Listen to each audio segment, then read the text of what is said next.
Good afternoon. Hey, Josh, guess what? What's going on? We are coming at you again from Austin, Texas, Base Camp, our leadership opportunity. Yeah. And guess who I was able to grab? Does it start with an M? Pessin, Mark Pessin. Mm-hmm. And I held on to Mike Clear. Mr. Clear. Mr. Clear. The other M. So, yeah, the other M. So it could be the Mark and Mike show. Oh, I like that. It could It's like be. a radio show. But, Maybe yeah. you and I just step back and We let just the two of step them. back. Yeah. Could be the redheads. There you go. Welcome to the one-on-one. Yeah. And we're glad to have you here. I'm selfishly wanted to get in front of the two of you because, number one, I'm the simple one, and I don't do math Nobody's that well. buying that. I know. But, Josh, we've heard a lot of interesting information that's been extremely positive, very contrary to what the media is saying about our industry right now. And what I wanted to do is give our listeners the opportunity to get the real perspective on what's going on. So what I need to ask you guys is a lot of information. We've had two speakers get in front of us and talk about what the realtor, what the professional needs to be looking at, and that we're coming off an incredibly strong 2 years, being 2021 and part of 2022. And they've given advice of, as we're looking at what the market's doing, what should we compare it to? Should we factor out the past 2 years? Did I miss that? Talk a little bit about when we compare numbers, when we look at data, what do we need to be looking at? Well, I think the last 2 years were great, so we don't want to forget those because you got to love the good times and celebrate them as well. But what folks have been pointing out is that on average, there's going to be 5 to 5.5 million resale homes sold in any given year. So when we had 2 years that were above 6 or high fives and above 6, that's an abnormal year. It's a great year. That's where you stockpile cash. That's where you lean into things differently. This year is going to be 4.9-ish, which is slightly down from average. It's not like it's 4. So if you go back to the last downturn, the high was 7. And it went down to 4 like overnight. That was a crash, or kind of a different type of crash. Yeah. This is slightly below average, and the GCI numbers are still up because home values are still up. So if you look back to 17, 18, 19, it's going to be slightly below that, but feel a lot more like that, and still above the leanest years that we went through in the last downturn by quite some margin, by at least 10 to 20%. So yes, the market is changing. Yes, the market is shifting, and there's some markets that are impacted more than others, but we're not dying here. We can still win. You can still win in the marketplace. There's still people transacting deals, and we'll get through this inflation thing. We'll get through the interest rate thing, and we'll figure it out. Yeah. So, Mark, I want to talk to you specifically because I know that, like me, you went through the true recession Absolutely. of 2007, As an agent, 2008. right? Yes, as an as agent. an agent. I was in And that production. was a crash. Yes, it was. That was a crash. And I love the fact that you're saying this is an adjustment. Well, Basically, this is not a crash. It has differences in that there was an equity problem. You had loans being given to people, Right. so it falsified the market. Equity in homes right now is really solid, so the loans are good. The equity that people have in their houses are good. And even though housing inflation, the headlines will tell you that's driving inflation, it's kind of a false measurement because how they calculate that is they take what is the current home value and what would be the equivalent rent. Okay, so but most of the people who bought or sold a home or refinanced the last 3 years, they got the best rate they've ever going to have, and their mortgage payment isn't going up. Yeah. Right. But yet housing is driving inflation. Well, there's only 5 to 6% of people in a resale transaction in a given year. It's not impacting everybody. So it's a little bit of a false leading headline there. So it's very different than what you experienced before, where if a house was 500, it might go to 250 in Phoenix or Vegas or something. Different right. market, It was very different. Yeah. So what I hear you saying is the difference of the homeowners or the consumer's wealth is different than it was when we had exotic. Yes, because during that market, I was selling real estate in Las Vegas. 70% of the homes were underwater at that time. So, sellers were in a completely different position than they are now. Their equity position is much stronger now coming off the last couple of years. That last market crash, it was most of our sellers, we were having to do short sales for them to get them out of their properties. And I think the point that one of the things I took away from today's conversation was don't discount the last 2 years, but keep it in perspective. Because I think that just like during the last recession, we had to shift gears and focus on things like doing short sales and helping people with foreclosure avoidance. That's not the norm for a real estate market, and so we had to specialize. And right now, we're going to help our buyers and sellers adapt and adjust to the shifting market, but it's not going to continue indefinitely. We're going to get back to more of a level, balanced market, and I think it's just about keeping it in perspective.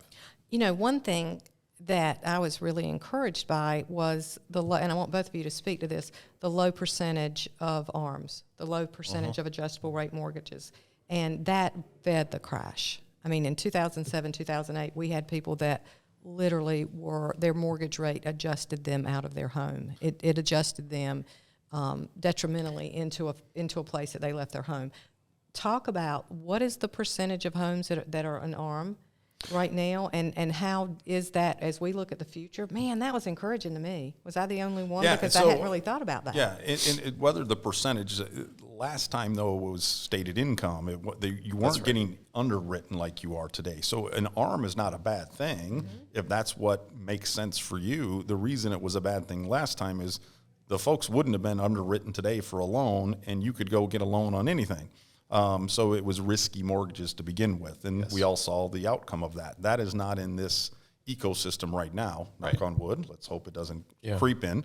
But there's good underwriting being done. People have equity in their house. So even if that adjustable rate goes up, but right now, an adjustable rate might be the smartest thing for some folks. Especially if very rates different. Rates might be higher than people necessarily want to take on initially for a mortgage payment. So an adjustable rate might be a good thing for them initially to get into a home, but they were doing things back in the previous market. They were doing negative amortization loans. I mean, it was exotic. It was basically an exotic. They were literally doing anything to get into a house. We used to joke that if you could fog a mirror, you could buy a house. So, I mean, like, it just wasn't a realistic or sustainable market. They don't do that anymore. It doesn't, like, lenders have not done that for a while. I think in large part they learned their lesson. I mean, well, and the government got involved and with certain regulations. And so we're somewhat insulated from that. But I do think your best professionals will thrive, and your people that do this part-time, or there's a lot of great part-time professionals and agents, but the ones that really care and do this and take it seriously, they're going to continue to thrive, and they're going to represent our brand and our industry very well, and those that don't will be by the wayside. And that's okay. Can we hope the hobbyists get out? Right. I mean, honestly, every now and then I think our industry needs a cleansing. You've said this a couple times, Kathy, but okay, I have a question for you, Mark. Sure. So, and we've talked about this before. The crash in 07, 08, there's now a lot of agents in the industry that didn't experience that. They weren't agents back then. So we can talk about it, and you know, I was much younger back then, but like, you guys have lived through it. So like, how do you then coach an agent who knows about it, but they didn't go through it as an agent? Honestly, I don't think that they needed to go through it to be able to navigate this market. I think it's a different market. I think there's better opportunity in this market, and I think it just comes down to they have to get back to the fundamentals. Yeah. Like, a lot of agents, if they came into the business in the last few years, haven't had to do some of the things that a lot of us had to learn how to do to be successful in real estate, which is to prospect for leads and convert, go after customers and have a farm and have a database and work open houses and do the things that are tried and true methods to be successful in real estate. A lot of agents in the last couple of years, all they really had to do was know somebody or fall into a listing, and they made money. It was fishing with dynamite in the last couple of years. It was literally like a guaranteed paycheck. Nowadays, it's more about, okay, I've got to go out and actually prospect and convert customers and find opportunities, and then I've also got to be really good at setting expectations for my customers too.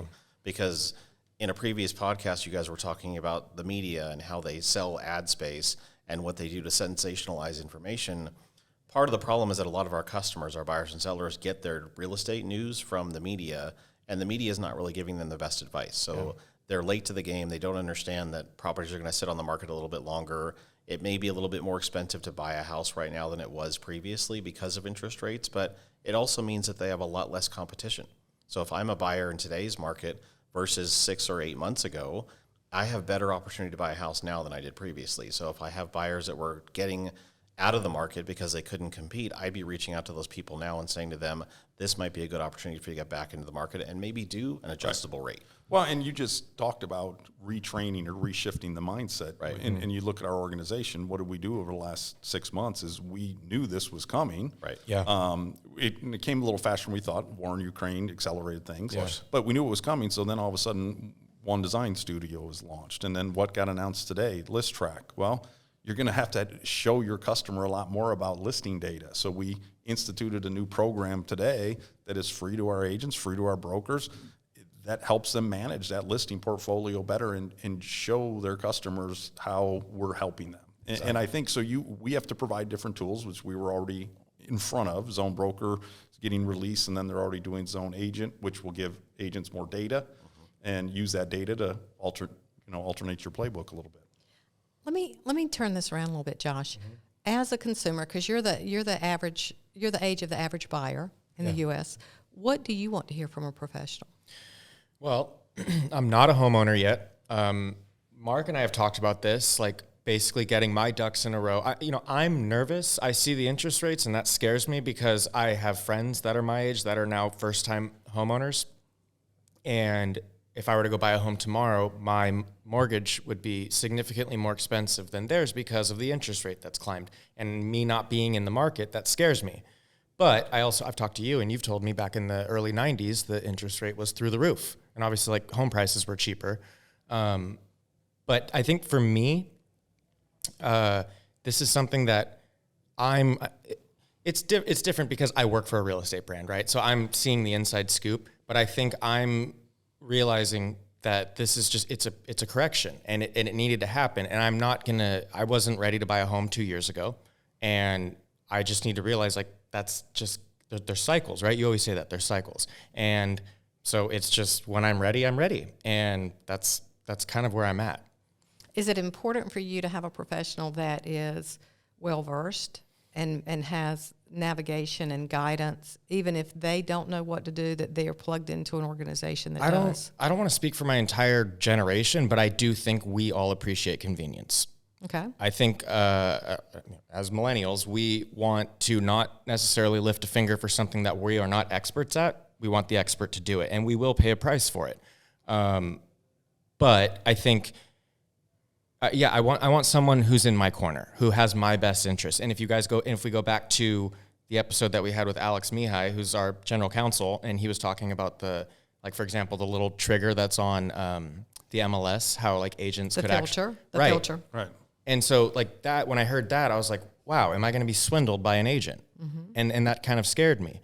And so I want someone that just has my best interests in mind. I realize that the market is going to constantly shift. And when I'm ready to buy a home, regardless of what the market is, like, I'm going to buy a home that I can afford in that market. And so I guess I just want someone who's going to be on my team. And I've met so many professionals in this network that I know have the buyer and seller's best interests in mind.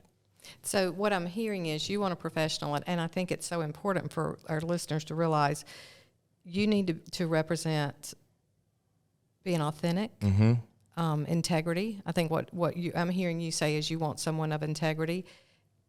And the greatest thing, even though you have tremendous integrity, you still need the tools and the resources. Mm-hmm. You do. And the guidance. And so I think for professionals, don't panic at this point. Sure. Lead with calm, but make sure that you've put your reputation and your credibility on a foundation that's going to provide the tools and the resources that you need. Because when you talk about technology, which is what I'm hearing you say, is you don't want to lift a finger, you want to be able to go online. You're talking about everything that we're providing, everything that you just that we rolled out. And I just celebrated my 5-year anniversary. I've been with this company for a while, but prior to that, I wasn't in real estate, and so now and you guys all know, like, a lot of agents cannot always be the greatest people. I know we have really, really, really great agents at this company, and so I was skeptical. I've now met so many different real estate professionals that I know are genuine people. They have their customers' best interests in mind. But I want to make sure that I'm being like helped by someone that has my best interests in mind, Yeah, and so what I would hope all folks that are young and not in. So do you pay a mortgage? I rent right now. Okay. Yeah. But you pay your landlord's mortgage. That's correct. So if you're going to pay your landlord's mortgage anyhow, why not try to get in it yourself? No, you're right. And you need the right advisor, like you just said, to show you that and mm-hmm. to say, how do I help somebody get into their dream where they have the advantages of that, whether it's a tax deduction, whether it's equity accumulation, whatever that is. There's so much that our professionals can do to educate the public one at a time versus the media doing mm-hmm. it to sell advertising. Yeah. So, and I think that's what's important. And it's our job to get that out there for everybody to hear. I agree. And I think it's important. The big message is this is an adjustment, not a crash. Correct. And I think I want to, like, as a, very, very soon, I'm hoping to buy very, very soon. I want to feel like comfortable. I don't want to be nervous. I don't want to feel like I'm being taken advantage of. You know, one of the first things that was said to me when I started with this company was a real estate transaction is going to be the biggest transaction you make of your life. And that's a scary thing for someone who's never bought a home. And so when you are making the biggest transaction of your life, you want someone in your corner that you trust. You know, it's interesting listening to Josh describe it because you can kind of hear the apprehension and the fear. And it's not just consumers that feel that, agents feel that as well. And I think the best way to overcome that fear and apprehension is good information. It's being informed, it's being knowledgeable, it's understanding what's happening so that you can be that wise advisor and really guide your customers, because then it eliminates your customers' fear as well. They feel confident that they're making a good decision.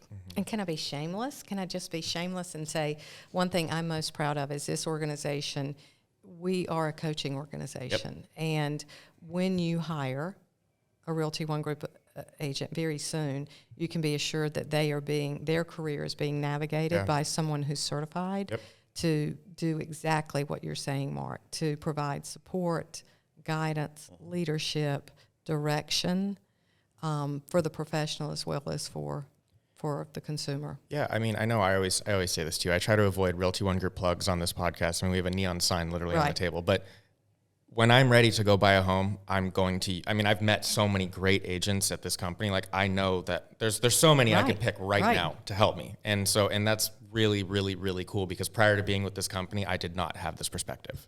Yeah. The cool thing is that he actually knows a few good realtors that he could lean into. Yeah. So, I mean, I think, oh God, we can, and I know I said this in the previous episode, we can literally go down the rabbit hole on this and we could talk for days. I do not want to keep you guys forever. Because I told him it was just a few minutes. Yeah, just a few minutes. So Mike and Mark, if you want to give like some last words, some last advice, like what would you say for... I just think that you need to, if you're a real estate professional listening to this podcast, I think you need to commit to being learning based right now. You need to invest in resources. So whether it's a podcast, whether it's your broker, whether it's one university, whether it's a good information source, stay informed, stay knowledgeable, keep abreast of the trends that are happening. Don't buy into the doom and gloom. I think that that's really counterproductive to everybody, especially your customers, and maintain a positive attitude. I think it's critical that in this business that you maintain a good outlook and a good attitude, because this business is cyclical. But if you look at real estate over the extended period of time, look over the last 25 to 50 years, real estate has always been a sound investment. It's always been a good opportunity. Yeah. And unless you're flipping houses, like, this is something that's always a safe bet, in my opinion. Yeah, it's long term. Yeah. Yes. I mean, people can't panic right now. So overall, the market is good. But a market goes up and a market goes down. That's what a free economy does. So you got to take the good with the good and the bad with the bad, but always prep. So I think leaning into education, leaning into the resources that we have, and utilizing the tools that provided for being part of us is a no-brainer. Right. Absolutely. That's great. Yeah. Well, thank you both for your time. Both. Seriously, I know this is a very, very busy week for all of us, so I appreciate everyone sitting down. I hope to speak to all of you soon. Sounds Thank good. you so much. Thank you, Josh. We thank you for joining us today on another episode of One on One, a Realty ONE Group podcast. We are powered by One.U and ask if you have suggestions, recommendations, or questions, please email learning@realtyonegroup.com. And remember, pay close attention to the details, listen to understand, not respond, and always be a resource, not a sales pitch.